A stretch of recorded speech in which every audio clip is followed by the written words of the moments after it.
उत्तर प्रदेश की सियासत में नया मोड़, छोटे दलों के दिन फिरे। एक बार फिर भाजपा ताजपोशी की तैयारी में। अखिलेश कह रहे हैं सिंहासन खाली करो। नमस्कार, आजाद सिपाही विशेष में आपका स्वागत है। मैं हूं राकेश सिंह। देश की राजनीतिक सत्ता का प्रवेश द्वार माने जाने वाले उत्तर प्रदेश में विधानसभा चुनाव की तैयारियों ने आकार ग्रहण करना शुरू कर दिया है। 2022 के शुरू में होने वाला विधानसभा चुनाव को 2024 के आम चुनाव का सेमीफाइनल माना जा रहा है। इसलिए कोई भी दल इसमें पिछड़ने का खतरा मोल नहीं ले सकता। यूपी की सत्ता पर एक बार फिर अपनी ताजपोशी के लिए भाजपा ने जहां एड़ी चोटी का जोर लगा दिया है, वहीं अपनी वापसी की संभावनाओं को हवा देने के लिए सपा के अखिलेश यादव कह रहे हैं सिंहासन खाली करो। उनके पीछे पीछे मायावती की हाथी भी दौड़ लगा रही है।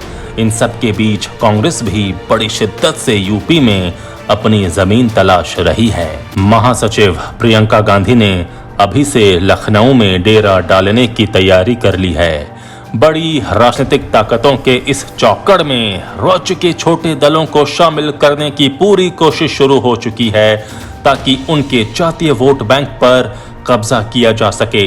इन प्रयासों के बीच विपक्ष के बिखराव ने भाजपा की राह को आसान बनाना शुरू कर दिया है।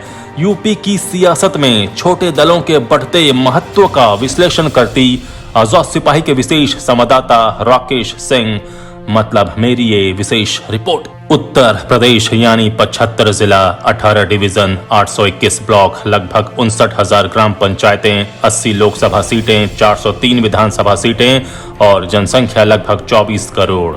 इस विराट प्रदेश की राजनीति में छोटे दलों की अहम भूमिका रही है और इस ट्रेंड ने 2014 में जोर पकड़ा।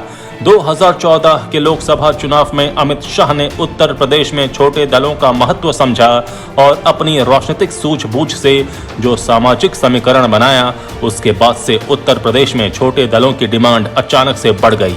भाजपा के इस प्रयोग से 2014 के लोकसभा चुनाव में पार्टी को भारी सफलता भी मिली। बता दें कि 2014 से पहले इन छोटे दलों को बहुत भाव नहीं मिलता था, लेकिन मोदी की अगुवाई में भाजपा ने जो सामाजिक समीकरण बनाया, उसमें पार्टी की प्रचंड जीत हुई।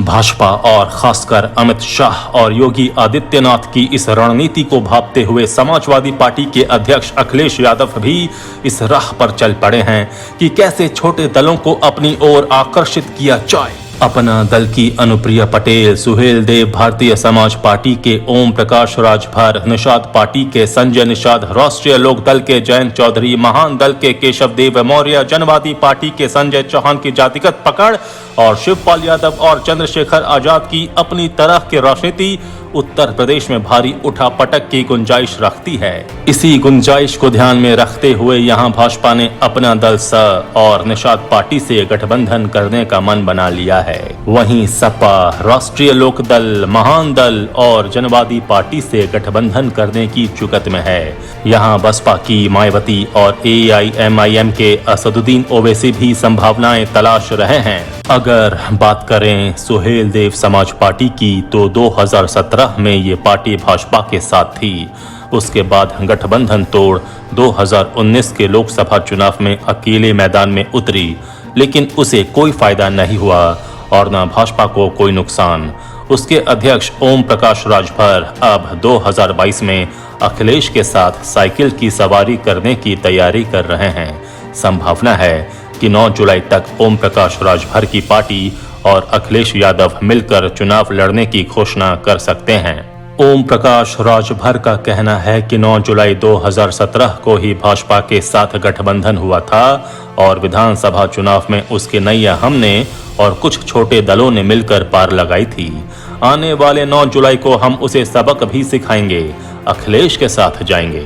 अब ये प्रेशर पॉलिटिक्स है या कुछ और, ये तो आने वाला 9 जुलाई ही बताएगा, लेकिन इस गठजोड़ की चर्चा जोर पकड़ रही है। उत्तर प्रदेश के गाजीपुर, बलिया, मऊ, आजमगढ़, अंबेडकर नगर और वाराणसी में राजभर जाति के लोग काफी संख्या में हैं और राजभर वोट बैंक को बहुत हद तक अपने पाले में करने की क्षमता ओम प्रकाश राजभर रखते भी हैं। हालांकि वो 2019 के लोकसभा चुनाव में भाजपा को कोई नुकसान नहीं पहुंचा पाए। अब देखना है कि 2022 के विधानसभा चुनाव में वो क्या कर पाते हैं। अब बात अपना दल स की। अनुप्रिया पटेल की पार्टी अपना दल के उत्तर प्रदेश में 9 विधायक और 2 सांसद हैं। 2014 में भी अपना दल भाजपा के साथ थी, जहां उसने लोकसभा में 2 सीटें जीती थीं। उस दौरान अनुप्रिया पटेल मोदी सरकार में मंत्री भी बनी। 2017 में योगी सरकार में अपना दल के एक विधायक को जगह भी मिली। वहीं अनुप्रिया पटेल के पति आशीष पटेल को एमएलसी भी बनाया गया। लेकिन 2019 के लोकसभा चुनाव के बाद केंद्र सरकार में अनुप्रिया पटेल को जगह नहीं मिली। इसके बाद से ये आकलन किया जाने लगा कि अनुप्रिया पटेल भाजपा से नाराज चल रही हैं। अब 2022 के चुनाव को देखते हुए भाजपा उन्हें मनाने की कोशिश कर रही है।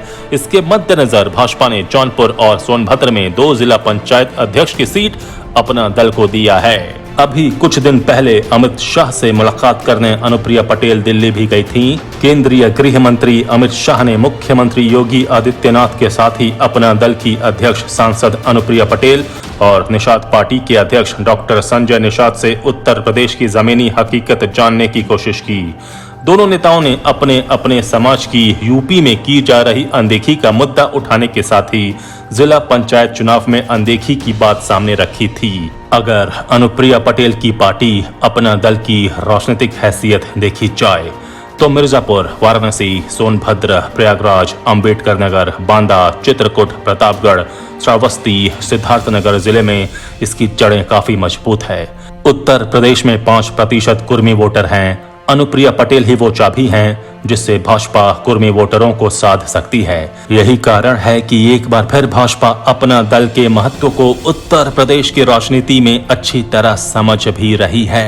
अब आते हैं निषाद पार्टी की ओर। इसका उत्तर प्रदेश में प्रमुख नारा है, पौवा वाला राज कर रहा है, छुआ वाला भिखारी बन बैठा है। गोरखपुर, संत कबीर नगर, भदोही, जौनपुर, अंबेडकर नगर, प्रयागराज और बस्ती में निषाद जाति के मतदाताओं की अच्छी खासी आबादी है। उत्तर प्रदेश की राजनीति में 4% वोटों को प्रभावित करने वाले इस समाज को भाजपा अपनी ओर आकर्षित करना चाहती है। इसके लिए निषाद पार्टी के प्रमुख संजय निषाद को अपने पाले में करना भाजपा के लिए समझदारी वाला कदम होगा।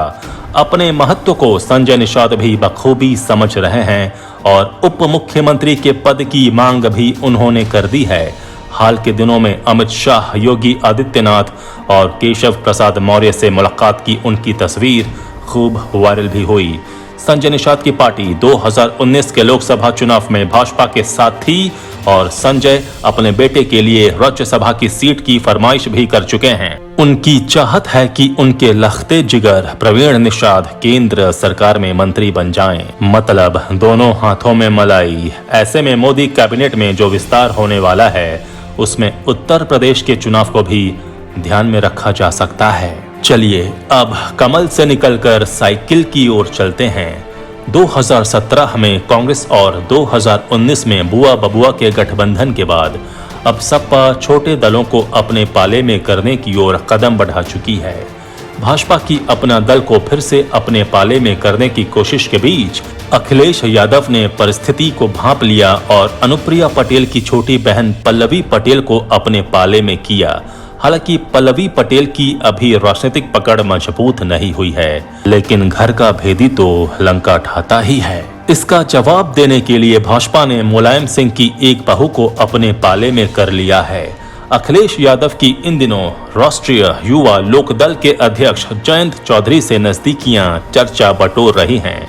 बता दें कि आरएलडी की बागपत, मुजफ्फरनगर, शामली, बुलंदशहर, मथुरा, हाथरस, अलीगढ़, आगरा, मेरठ और गाजियाबाद में पकड़ काफी मजबूत है। लगभग 40 विधानसभा सीटों पर जाट वोट बैंक निर्णायक भूमिका में है और जिस तरह से किसान आंदोलन जोर पकड़ रहा है, जाहिर है राकेश टिकैत भाजपा को अच्छा खासा नुकसान पहुंचा सकते हैं। जयंत चौधरी की आरएलडी जाट वोटरों को गोलबंद करने में सक्षम है।